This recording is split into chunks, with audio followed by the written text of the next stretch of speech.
There are plenty of ways to treat knee arthritis without going under the knife.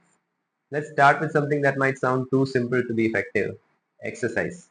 I know, when your knee hurts, the last thing you want to do is move it. But trust me, the right kind of movement is actually one of the best things you can do. Strengthening the muscles around your knee, especially the quadriceps muscles, helps to stabilize your joint and take pressure off of it. Think of it kind of like reinforcing a weak bridge. And water-based exercises like swimming and aquatic therapy are also fantastic because they reduce the impact on your joints while still helping building strength. Now let's talk about something that has a huge impact on your knees, your weight. Did you know that for every kilogram of body weight, your knees actually feel 4 kgs of pressure?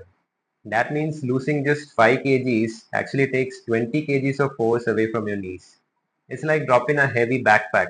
You instantly feel lighter and moving gets easier. So if you're carrying extra weight, even a small reduction can make a big difference in your pain levels. Alright, let's move on to medications. A lot of people rely on painkillers like NSAIDs, things like ibuprofen or aceclofenac. While they can be effective, they're not a long-term fix.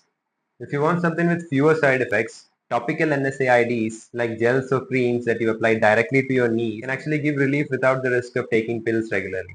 Acetaminophen is another safer option, but honestly it's not as effective as NSAIDs for arthritis related pain. Now what about injections? Now if you've been dealing with knee arthritis for a while, you've probably heard of cortisone shots. They're great for a quick relief, especially during acute flare-ups, but the effects usually last only a few weeks, and after that the pain can creep back.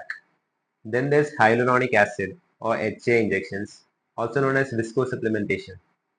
HA is something your joints naturally produce to keep things moving smoothly. But in arthritis, these levels drop. These injections can help restore lubrication, reducing friction in the joints. PRP therapy or platelet-rich plasma is another option getting more attention lately. This uses a small sample of your own blood spun down to concentrate the healing factors which are then injected back into your knee. PRP has shown promise in reducing pain and improving function, with some studies showing benefits lasting up to 6 months. Now, none of these are permanent fixes and not everyone responds in the same way. But for many people, injections can be an important tool in managing knee arthritis without jumping straight into surgery. Now, braces and orthotics are also worth mentioning. A good knee brace can help to shift your body weight away from the damaged portion of your knee, making it easier to move without pain.